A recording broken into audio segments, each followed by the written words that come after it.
Volodymyr Zelenskyy just sent a really intense, captivating message to his country and to the entire world after the United States has been trying to bully Ukraine into accepting a 28-point peace plan that is purely pro-Russia. Donald Trump's behavior throughout this entire war, even before he was in office, but especially since he took office, has been so infuriating that you begin to understand where his alliances lie. For example, Volodymyr Zelenskyy has agreed to every single framework that Donald Trump has proposed over the past 10 months. Trump said, hey, here's a shitty mineral deal. I'm going to bully you and yell at you about it in the Oval Office. And Zelenskyy still accepted the mineral deal. Putin accepted nothing. Donald Trump then said, hey, Zelenskyy, I want you and Putin to set down your arms for a 30-day ceasefire. Zelenskyy said, sure, we'll do a 30-day ceasefire. That's fine.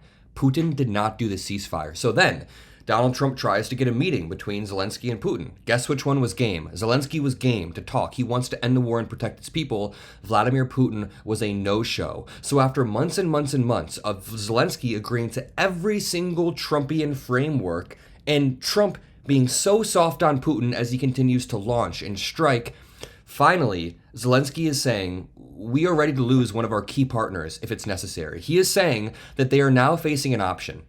Either they lose their country, or the loss of the dignity of their country, or they lose a key partner, which is the United States. So he's saying, we are going to continue fighting with or without you. I want to play part of this clip. It's in Ukrainian, so we'll go over this in just 1 second. But to lay the stakes and to lay the groundwork, Marco Michelson said, if Ukraine accepts this deal, there will be no Ukraine anymore. If Europe accepts this, we must prepare for a direct war with Russia. And this is exactly right. This is why Europe is against this deal. This is why Zelenskyy is against this deal. In fact, the United States cut this deal with Russia while cutting out Ukraine and Europe as a middleman. Donald Trump and Russia just came up with this together. What Marco is saying here is that Vladimir Putin is a bad faith actor. Time and time again, he has agreed to deals. He has signed deals. Putin has legitimately signed deals with ink, and then he breaks them within a year. This doesn't mean shit to him. He does not care about deals. He's broken the Budapest Memorandum from 1994. He's broken every single peace accord that has been cut to prevent him from invading his neighboring countries. He has a proclivity to invade neighboring countries like Georgia in 2008. He invaded Crimea proper in 2014, Ukraine proper in 2022. Over and over and over, this is a man who wants to lie and cut deals. So what Marco is saying is if Ukraine accepts this, there will be no Ukraine anymore. And we'll talk about the provisions of the deal. It says that they can't join NATO. They have to embed in their constitution that they can't join NATO. They have to reduce the amount of soldiers that they have, so there's a cap at 600K. They have to give up large swaths of their territory, key territory, to Russia. There will be no Ukraine. The second part says, if Europe accepts this, we must prepare for a direct war with Russia. And this is very, very true. So once you realize that Putin is a bad faith actor, you realize that he will continue to invade neighboring countries unless you inflict maximum damage on him. I'm not saying the U.S. should military inflict damage. I'm just saying that the U.S. has a lot of leverage in terms of sanctions, in terms of equipment that we can send Ukraine. We have so much soft power. We trade with countries that Russia trades with, so we can actually cut off trade with certain countries and then have secondary effects on Russia. We can hurt them in so many ways. Like, the reality is the US is a rather strong country. Obviously our leadership is weak right now, but again, the reality is we are a behemoth on the global stage. We're not some like weak secondary country who can't do shit. We have a lot of leverage, but Trump doesn't use the leverage in the right way. He thinks if he unilaterally does illegal tariffs on every country except Russia, that's enough, when it's not. There are clever ways to use diplomacy, and this admin is not being clever. Richard Hanania says, Trump's proposal to Ukraine, and he really lays it out here. Number 1, give Putin everything he's taken. 2, also give Putin land he hasn't even taken yet. Give him more land. 3, while you're at it, shrink your army and never join NATO. That's one of the asks. They have to shrink their army, never join NATO.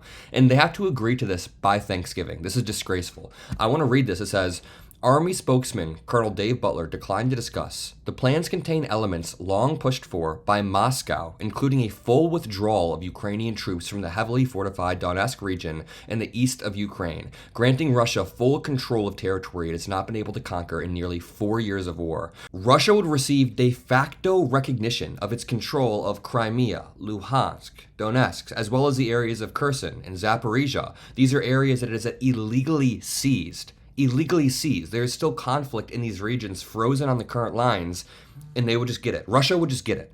Ukraine would be forced to enshrine in its constitution that it will not seek to join NATO, while agreeing to significantly reduce the size of its armed forces. This is some insane shit. That is why they're saying there will be no Ukraine anymore, and once there's no Ukraine, it sounds like cold, but there's no buffer between Russia and the rest of Europe. Then Russia is touching the rest of Europe and NATO, a NATO country. That is how World War III begins. Ron Filipkowski points out more evidence that the Trump-Witkoff peace plan for Ukraine came straight from the Russians.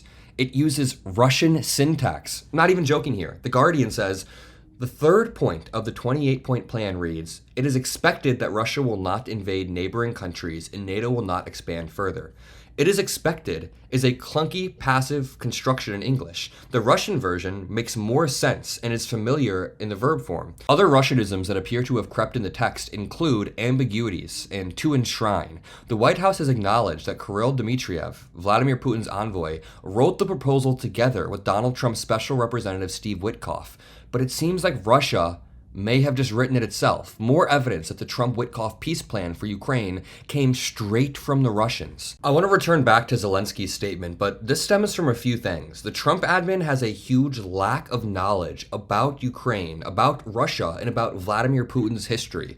Honestly, I think Marco Rubio is probably the closest figure to understanding the stakes.